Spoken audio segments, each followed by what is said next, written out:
Le jour où le président nous a dit à la télé, c'est la guerre, on a dû fermer l'EHPAD, les résidents isolés, les familles ne pouvaient plus rentrer. Un confinement qui arrive brutalement comme ça et on est un peu tous mis au pied du mur. Le personnel travaillait, me disait on travaille la peur au ventre. Bien sûr qu'on avait peur parce qu'on n'avait pas de masque.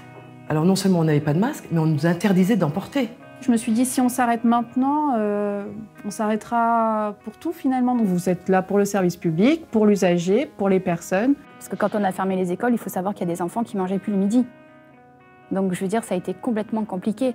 Il a fallu se réorganiser pour des aides financières d'urgence, des colis alimentaires, alors qu'ils n'existaient plus avant. On nous a donné 3 jours pour nous auto-former et après le téléphone a sonné et on a dû répondre aux chefs d'entreprise, auto-entrepreneurs.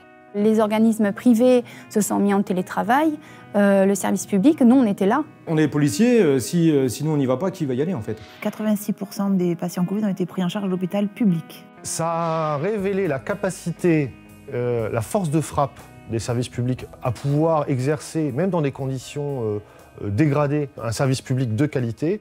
Mais ça a aussi montré toute la fragilité du service. Le constat qu'on peut faire, c'est que les leçons n'ont pas été tirées. L'administration était bien contente de nous avoir à un moment. Et là, j'ai l'impression qu'ils ont oublié. Ils ne pensent plus à nous, c'est fini. Je pense qu'après, il y a eu beaucoup d'annonces de fait en disant il y aura des recrutements. Pour l'instant, sur le terrain, alors c'était des milliers de postes.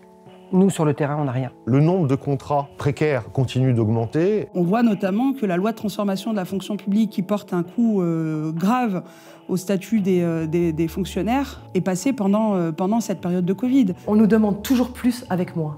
Même en temps ordinaire, en dehors de crise épidémique, pendant l'hiver, on est sur nos départements une centaine de classes non remplacées, quoi.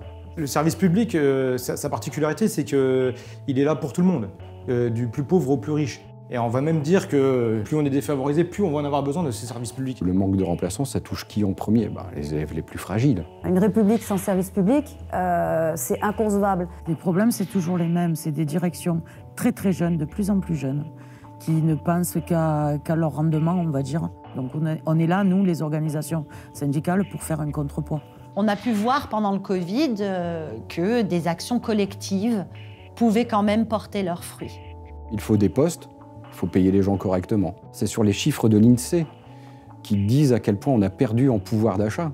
Sur ces 20 dernières années, on dit 20% grosso modo. Il faut continuer à protéger le service public. Plus on aura de voix, plus on sera représentatif et plus peut-être on arrivera à faire entrer dans la tête que les AESH ont réellement besoin d'un statut, quoi. FO est toujours en première ligne pour se battre, dans les négociations. Il y a des gens compétents, on ne crie pas forcément pour rien, on s'adapte et on revendique des choses essentielles.